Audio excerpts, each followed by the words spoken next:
I'm here representing the United States of Kailasa. Kailasa is the first sovereign state for Hindus, which is established by the Supreme Pontiff of Hinduism, Nithyananda. No, this isn't a joke. The fictional nation of the United States of Kailasa, founded by self-styled godman and rape-accused Nithyananda, actually had a representative speak at the United Nations. You heard me right.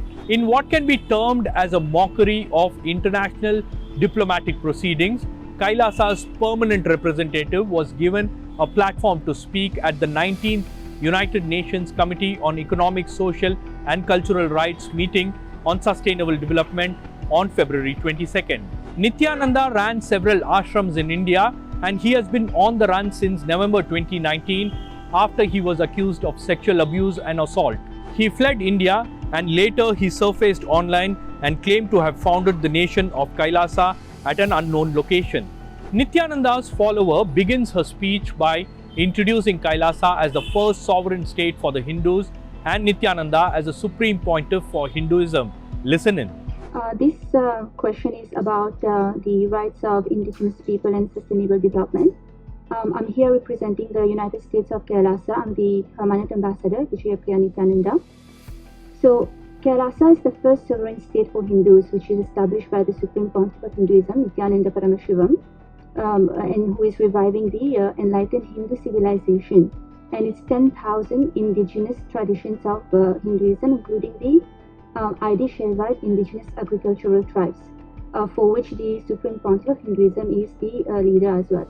Over the course of her 2-minute speech, Vijay Priya makes many claims. But the crux of it is that Nithyananda, described by her as a Supreme Pontiff of Hinduism, is being persecuted and was even banned and sent into exile by Indian agencies for his preachings.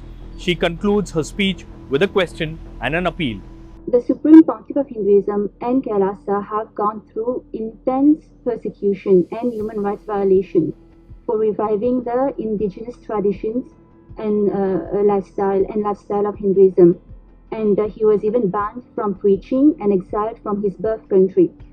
So my question is, what measures can be implemented at the national and international levels to stop the persecution of the Supreme Pontiff of Hinduism, or the 2 billion Hindu diaspora and Kailasa, and allow the time-tested principles and solutions and policies of Hinduism to be heard on international platforms, which would greatly help with sustainable development and achieving the 17 sustainable goals by 2030. Okay, so here's the thing.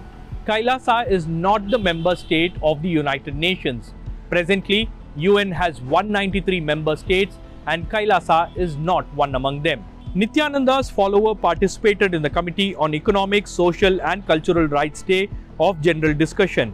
While relevant experts participate in the day-long panels, there are also slots allocated for non-panelist participants to ask questions and participate in the discussion. It appears this is how Nithyananda's representative would have participated in the meeting.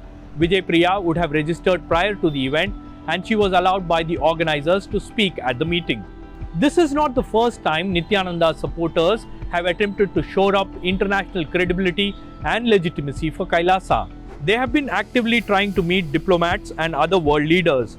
In October 2022, UK Conservative leader Bob Blackman was criticized for inviting Nithyananda supporters to a Diwali party at the British Parliament.